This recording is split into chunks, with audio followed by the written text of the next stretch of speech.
kind of husband will you be living with that will now turn you to a punching bag, to the point that he will use his leg? Do you know what it means that you carry your leg, you raise your leg and hit it on somebody's chest?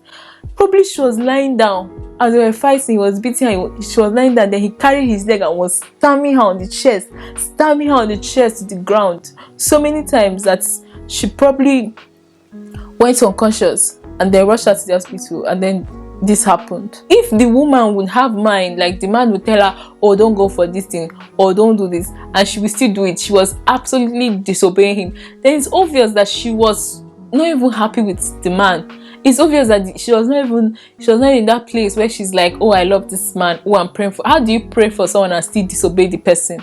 How do you say you're praying for someone and then the person tells you do this, do that, and you don't do it? It's probably because you are still angry, and I will never blame her, because how will someone be beating you?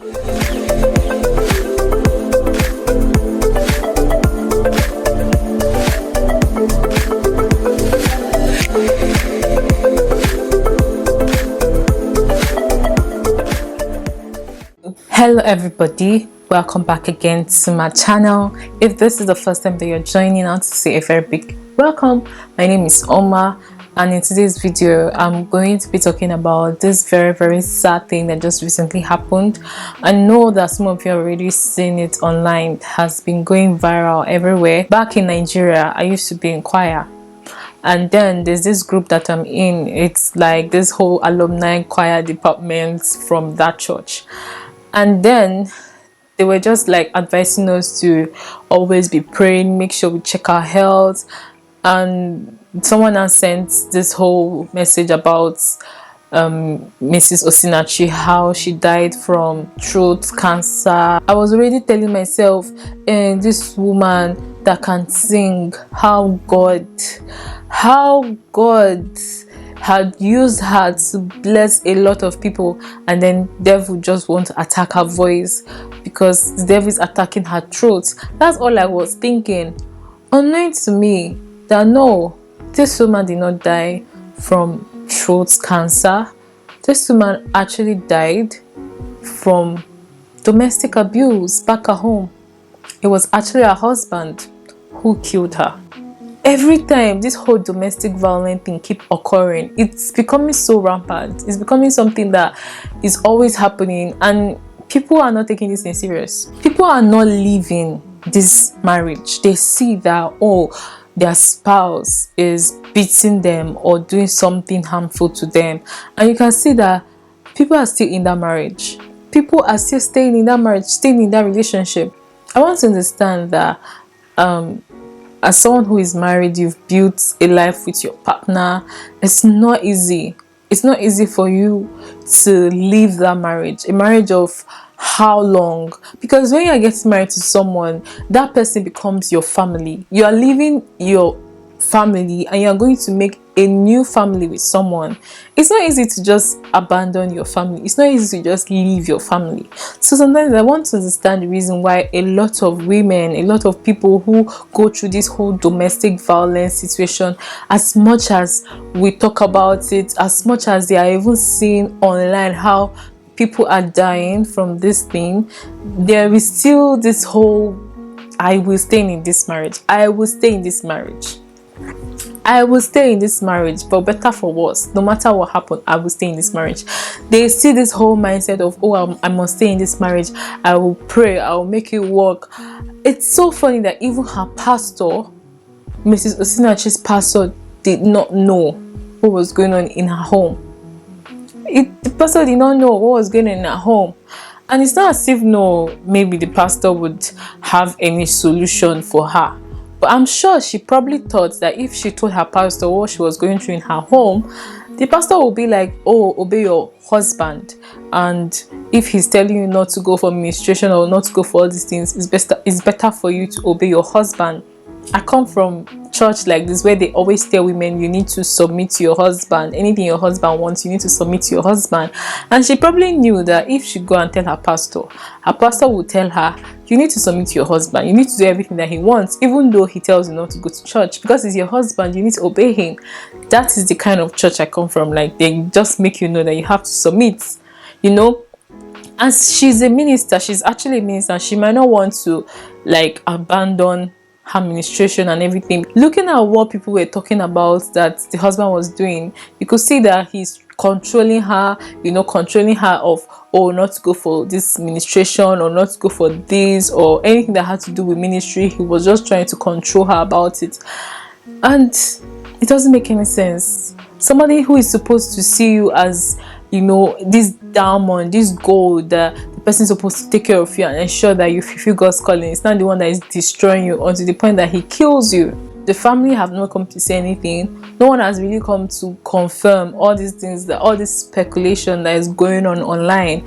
Yes, she died, and people are saying that the husband kicked her chest and that was what killed her. But one thing I know about social media is that in everything that goes online and is everywhere online, there's always a truth. If the husband is not coming out to say anything, and if truly the husband is in prison, then that means it's the truth. He actually killed his wife. And people have been saying that, oh, she had cancer for 2 months. For 2 months. When she posted 6 days ago, I went back to check her YouTube channel and I saw that she posted a YouTube video, a song of recent, just like 6 days ago. And then she died like 5 days ago or something. So when I'm trying to put 2 and 2 together, I'm feeling like this same husband who does not want her to be going out for ministration, who does not want her to be going out for some activities, obviously when she posted that song or that video, it's possible that he didn't know about it. It's possible that she did that song behind his back. It's possible she did that video behind his back. He didn't know about it.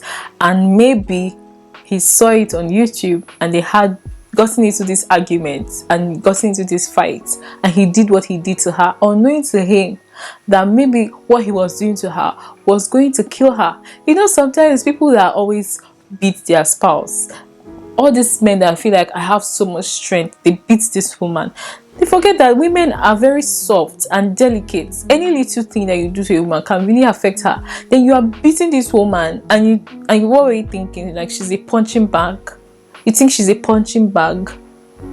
You hit on her chest. What were you expecting? That, oh, she will stand up, and that killed her. I'm sure he didn't know.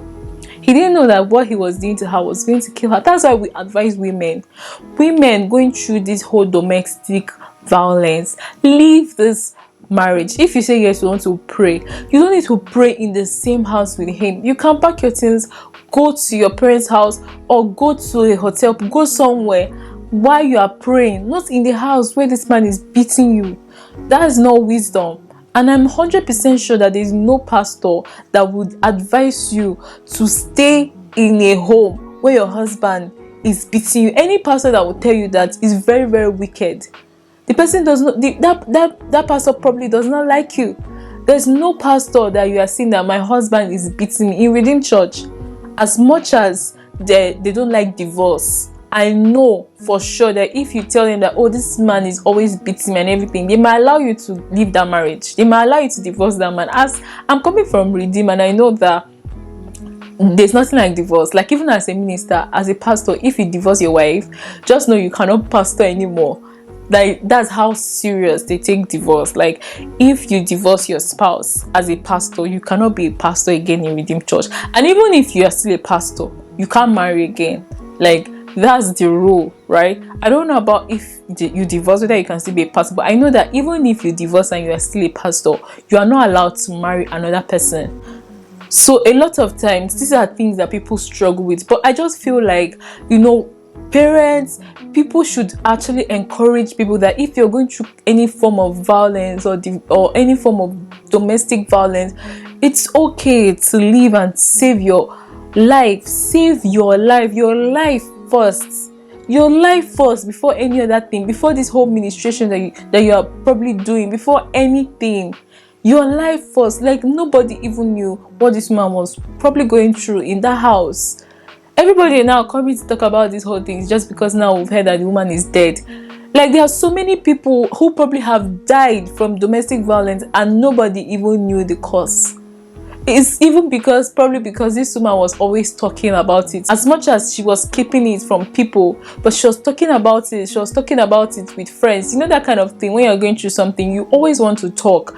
But even when they give you advice, you will not listen. You still do whatever you want to do. Some people cannot live to tell the story. And we should stop looking down on people who get to divorce their spouse, because I know that there's a lot of stigma for divorcees, those people that get to divorce their spouse. Like, if you're a divorcee like this, there's this stigma on you, like you are a failure or something, especially the women. So I know that this is one of the reasons why women, they never want to leave a marriage, especially when they're going through things like this. You see them, they never want to leave. They never want to leave. They will prefer to stay in that marriage and go through all those things that they are going through, which is not fair. Like, we need to understand that marriage is not the most important thing. As much as you want to keep your home, you want to pray for someone who is mistreating you like this, you should pray outside that home. Like, if you want to still keep the marriage, you still want to be with him, and you don't need to live in that house while you are praying about it. So there was this pastor that she actually used to confide in about what was actually going on in her marriage. This was Pastor Chioma Ibezim, and she wrote online. She said, "Rest in peace, Minister Osinachi. The very first time I hosted this angel, God opened her up to me like a television, and she wept like a baby as she confirmed all and said even much more. She opened up to me and hid absolutely nothing.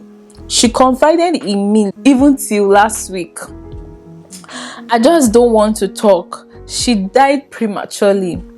It could have been averted.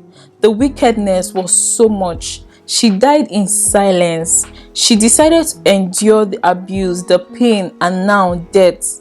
I begged, I pleaded, I counseled, but her nice heart kept enduring the abuse, thinking it would be better, rather it got worse. I could not go contrary to her wish. As a counselor, she wanted absolute privacy, trusting God to help her, and now death. I have not slept all day. I have said it, nobody should ever stay in an abusive marriage. Forget what people will say. They are not you. You have to save you first. I am so sad." Like, this is even to tell you that people had spoken to this woman, had spoken to her that, leave this marriage. To tell you that she was really going through so much in this house. Can you imagine that this man killed her? And instead of them to come out to really talk about what really happened, they come and say that, oh, she died because of cancer of the throat. Just imagine. I'm sure people had to put things together to realize that no, this woman did not die from cancer. Someone that just posted 6 days ago, she just posted 6 days ago on her YouTube channel a new song, and then you say she died of cancer, that she has been on the bed in the hospital for over 2 months. No, that's not true. You even coming out to even lie about it says a lot about you. It's even said that he was actually maltreating her, treating her like this, even in public, like in front of people. Another person said, Barrister Chidima said, Osinachi Nwachukwu's husband has been beating her and maltreating this woman, but she's been dying in silence. Now he kicked the woman on her chest, and she's been on life support for 5 days and finally died. Now the man has been arrested, and I pray he rots in jail. I say this often. Who you marry is more important than marriage itself, my people. This is very, very true. Very true. Who you marry is very, very important. As much as you want to be like, oh yes, he has to be spiritual, he has to be that, you also need to look at the character. There are so many spiritual people, even pastors, that actually treat their wife like trash. So it's not even now all about spirituality anymore. You also need to look at the character of the person that you're getting married to.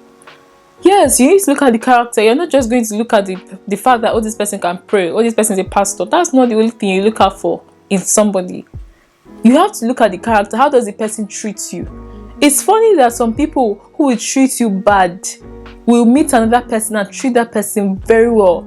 This same man who can do this to his wife might meet someone else or even marry, and then we treat that woman very well. So sometimes you need to just love yourself enough to be like, oh, this man is not for me, I'm going to leave, even though yes, I love him, but I don't like the way he's treating me. And you need to now love yourself enough to leave that man, to leave that marriage, because you will die, and then this man will go and marry that woman and be living happily ever after with that woman, and you are there saying, oh, I'm here for my children, oh, I'm here, I'm trying to save my marriage. God said God does not like divorce. God does not like divorce, yes, but God loves you, and God does not want you to die. A man that beats you does not love you. A man that treats you like this obviously does not love you. He's probably even very insecure of your giftings and the giftings that God has blessed you with. Personally, for me, that I have even been singing gospel song, I know the criticism, the attacks I get from even fellow people who call themselves Christians. So I can understand why she would be so scared to want to leave that marriage. The stigma, the things that it's going to do to her, even as a Christian, even as a minister. Who will call you again to minister when they hear that you and your husband have divorced? Think about it. As much as we are saying, oh, she should leave that marriage, this, there's so much that goes on behind the scene that people don't know. I tell you that the people who even criticize and attack you as a Christian and as a child of God is even your fellow Christians who are supposed to be there for your understanding. They just feel like the moment they feel as if, no, sometimes you're just perfect. Just because you are a minister does not mean that you are going to be perfect, that you're going to get everything right. Even though you missed it and then you married the wrong person, everybody is saying, oh, the person you marry is this, has to be this, look at this. But sometimes some people, you marry them, they are really good, and then they change. Change is something that will always happen. Some people, you married them, they were good, they were kind, they were everything perfect, and then they changed. So what do you want to do then? You don't have to stay. You don't have to stay and allow someone to treat you like this. No. Sometimes you just have to not even respect some people's privacy and be hearing that thing that they are telling you, oh, don't tell anybody and what it is. But sometimes I don't even think all this whole privacy, don't tell anybody, this is used to work for some people. Because especially for me, if I was her friend, she comes to me or I see her suffering with this kind of problem, I would have gone to the pastor. I will not even be hearing that thing, please keep privacy, which privacy, so that you come and die. Yes, we will quarrel, we will have problems, but I'm going to save you first, since you're not able to save yourself. Sometimes that's where friends are there now. You have someone complain like this, and you people are okay with her staying in that marriage. I will never be okay with you staying in that marriage, as much as it's also her choice, right? And it's her decision to make. I would have probably taken it to the pastor or something, so that they would talk sense into her head. And that person said, Evangelist Osinachi Nwachukwu is dead. Another person said, Evangelist Osinachi Nwachukwu is dead. Popular gospel singer Evangelist Osinachi Nwachukwu has reportedly passed away on Friday evening in a hospital in the Federal Capital Territory, FCT Abuja. Osinachi Nwachukwu is dead. The singer, who shot to limelight after the release of Ekweme by Prosper Ochimana, reportedly died of throat cancer on Friday evening, April 8, 2022. To be honest, this was what I saw, that she died from throat cancer. But according to what is now being said, it's not true that she died from throat cancer. She actually died from domestic violence. She actually died from domestic violence. Someone said, prenuptial and postnuptial agreement should be signed on wedding day. If either party is abused in the union, he or she should have the liberty to leave without any loss and with compensation that reflects on the pre or post nuptial agreement signed earlier. Domestic violence is dangerous, on the rise. Another man's son should not kill someone else's daughter in the name of marriage. King and queen, if the union threatens your life, please leave. Go and pray about your union in a safer place. This is exactly what I'm saying too.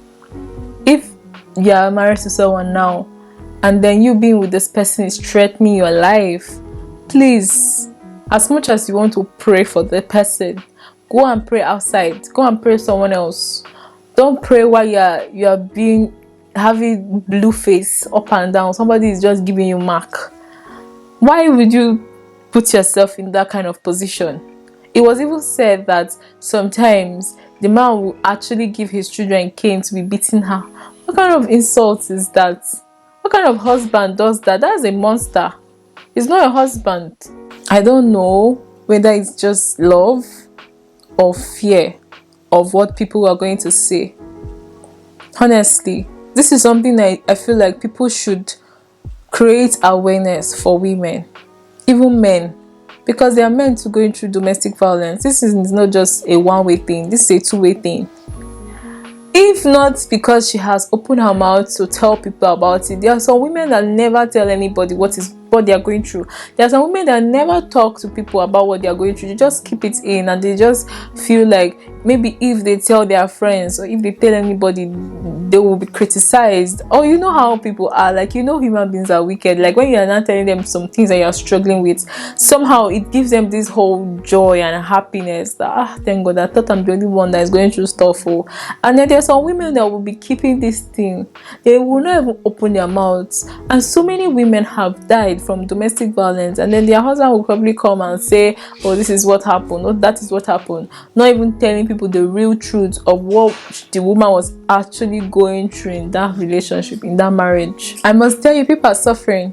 People are really suffering, and this is not even encouraging for people who are not even married. I know that they are good marriages. I know that they are good men and they are good women.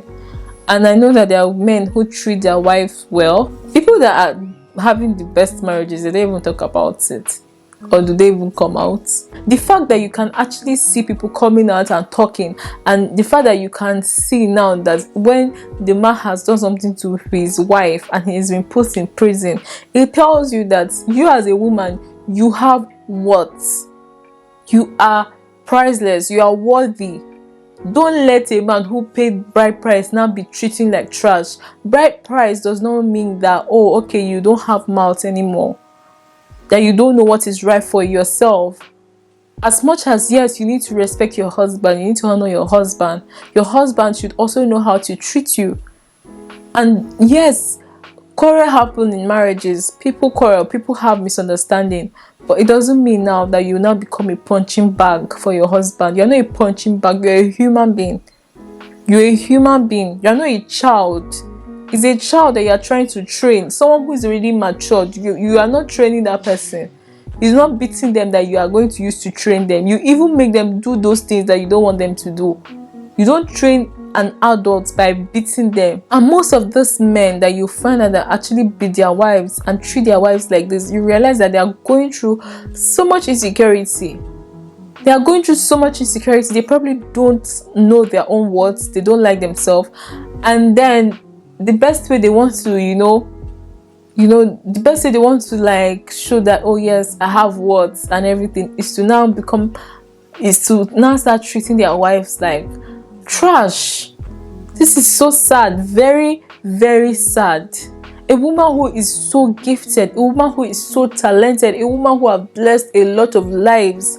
I'm even sure that maybe her song have even helped rescue a lot of marriages. And then the devil just comes and do this. Someone who you have gotten married to, that's supposed to protect you, someone that is supposed to love you, someone that is supposed to take care of you, is not the person that is killing you. We are now like becoming our own enemies, protecting ourselves from all these people we don't even know who wish us bad. Now it is your own husband, it is your own spouse that gets to do this to you. That's so sad and so bad. I'm sorry, but I feel like those people who knew about this should have done better. They should have done something about it. They shouldn't have allowed her to still stay in that marriage. But I understand this whole stigma that will be upon her when she divorced her husband. I understand that, because I know I'm into all this gospel thing. I know how it works. It's funny that people think that being a minister does not expose you to gossip, does not expose you to jealousy, but I'm telling you, it does. It does. It exposes you to so many things, to gossips, to jealousy, to so many things. People don't want to go through this. So you see that the best thing that they feel like is the best for them to do is to remain in that situation, to remain in that marriage no matter what, because they don't want the whole people to start talking. We know the people who went through divorce, what they went through. Look at Pastor Chris, who went through divorce. You can just, how he was attacked. How can a pastor divorce his wife? He was attacked. He was attacked. Nobody even know what is the whole situation, the whole story between them. But just because he's a pastor and he went through divorce, they attacked him to the point that he's not even on social media like that.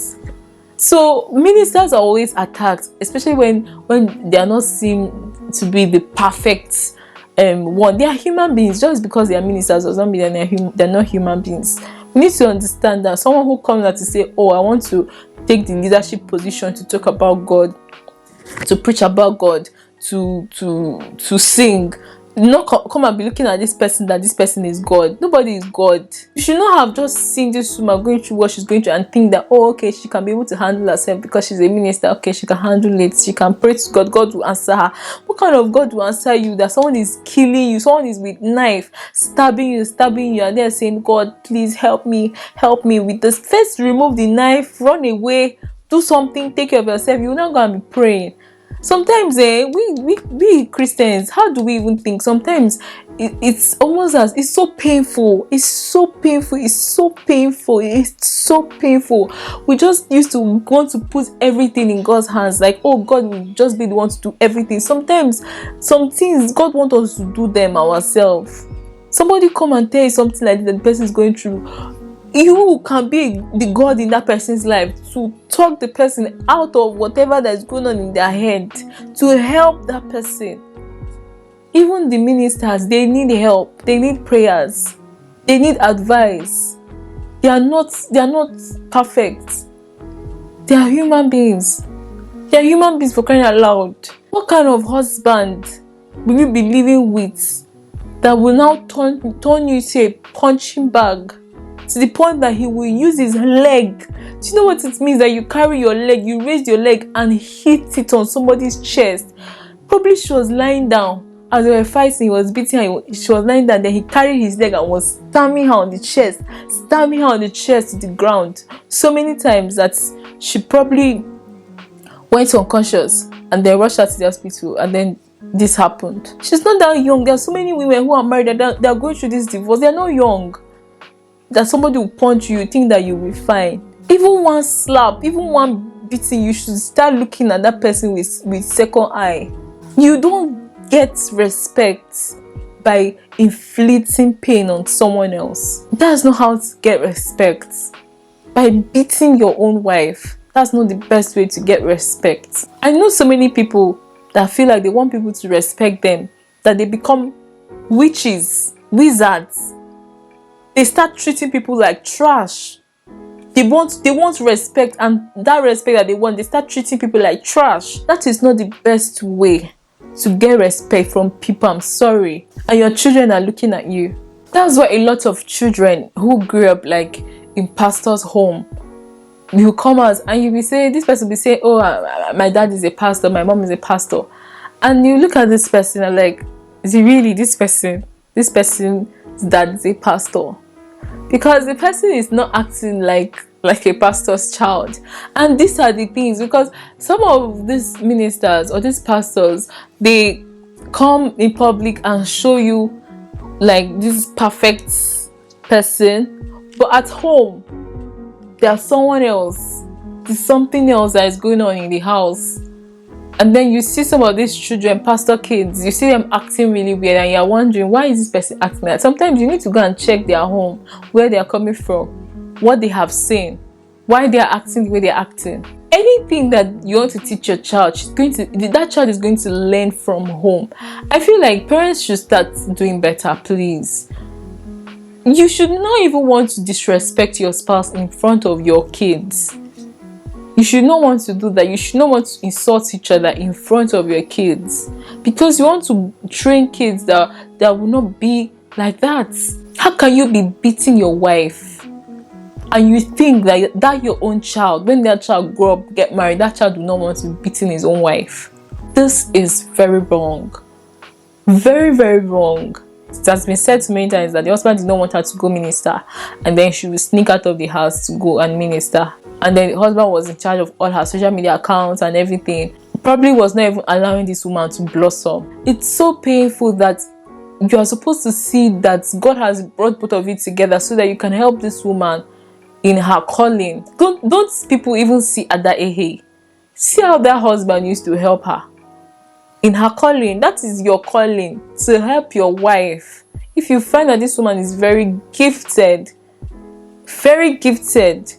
you try to help her in her calling. You don't bring her down. So now you are in control of everything. And then it's almost as if it wasn't about administration anymore. She was just going to sing, because anytime she was called to go and sing, he had to want to collect money. They had to collect money for any ministration she was going to do. Is that one administration or singing? That's why I used to be like, I don't want to go too deep into gospel music, because I know that I want to make money. But I also know that, when you devote your time to sing for God, God can bless you in different ways that you'll be shocked that how is this God blessing me like this, But this woman is a minister. She's a gospel singer. It's not going to be about money. It's going to be about ministration. And people should not come and say, oh, she married wrong. That, oh, look at the man you're married. No one should judge her, because at the end of the day, people change. Somebody can say, oh, this man was perfect when I met him, everything. I even prayed and God showed me that he was my husband. And you marry the man and you see so many things that he's doing, and you'll be asking yourself and you'll be wondering, what's happened? And we need to understand that some women don't even pray for their husbands. I'm sorry, as much as I want to come and say, oh, pray for your husband, I know that some women are so angry at their husband and they don't even know how to pray for that man. How can you pray for someone that is beating you? Just take, for example, me, that my husband is beating me. I'll be praying for him. It's going to be very hard. As much as she's telling people that, oh, she's praying about it, I'm sure she was not praying about it. I'm sure she was so angry. When women pray, we pray from the hearts. Yes, we pray from love. And then you are treating us like trash. You are beating us. I don't think she was praying. How do you even pray for someone that is beating? That's why it's better for you to leave that marriage. The best way that you can even pray for your husband and pray for him, that's someone that is beating you. I'm not saying that someone that is treating, like, there's a different way someone is beating you and someone is treating you, maybe like talking to you and you guys are having arguments. There's a total different thing, because I know that spouses, they always have arguments. Like, it's bound to happen when you guys get married in themselves. People will be having small arguments. But then when someone is now beating you, that is a total different thing. As much as God tells us that we should love our enemies, but you cannot love that enemy while you're living with that enemy, because you will not be praying from your heart. If the woman would have mind, like the man would tell her, oh, don't go for this thing, or don't do this, and she will still do it, she was absolutely disobeying him, then it's obvious that she was not even happy with the man. It's obvious that she was not in that place where she's like, oh, I love this man, oh, I'm praying for. How do you pray for someone and still disobey the person? How do you say you're praying for someone and then the person tells you do this, do that, and you don't do it? It's probably because you are still angry, and I will never blame her, because how will someone be beating you? You will be angry. You will surely be angry. You will not be happy. That's why when women tell me, oh, I'm praying for him, oh, I'm believing God, and you're living with this man, I know that, yes, you're not praying for the man. I know that, because you cannot be living with your enemy and say you're praying for that person. If you want to pray for the person, leave the house. Go somewhere where your mind is clear. Then you and God, you will pray with your hearts. Go to the mountain. You don't even need to tell him when you're going. Just pack your things and go. Go somewhere off your phone, even if it's your own parents that are telling you stay in the marriage. Because some parents, they will still be telling their children, stay, don't worry, just stay. Me, I will not stay. I'll pack my things, I'll go maybe to hotel. I won't even tell anybody where I'm going to. I'll go there and pray. I'll go there and stay. I will allow you miss me. And I will allow you know that I can leave you. Because some men, the reason why they beat their wife is because they used to feel as if, no, that their wife will never leave them. That no matter what they do to this woman, she will never leave. That's the mindset of people that used to beat their spouse. They used to think that, oh, this person will never leave me. But the moment you leave, it's an eye-opener for that person. It's an eye-opener. In short, that's even a way you change them. Let them know that, come, I can leave you and I'll be fine. We need to normalize that. See, when women are being treated like trash, they should be able to leave. This whole stigma, this whole divorce stigma that is going everywhere on people, on women, it's not even fair. There's never any kind of discrimination or stigma on the men that go through divorce. It's always on the women. And it's not fair. It's not fair. That's why a lot of women are still in that marriage and they are still treated like trash. They are being treated like trash. And they will still want to stay with their spouse or with their man because of that fear of what people would say, of how people are going to look at them. Will they find another husband? Will they find another man that will love them? Even though they feel like, oh, this one does not love me, they will not even mind. They will still want to stay in that marriage. It's not fair. This thing would have happened if people had not taken it lightly. If her friends had not taken it lightly, if her family had not taken it lightly, if the pastors had not taken it lightly, if she had left, even if people would talk, at least she would have her life. Anyway, before I start getting all emotional in this video, I'm going to end it here. I hope you guys like the video. Don't forget to subscribe to my channel. I will see you guys in my next video. Bye for now.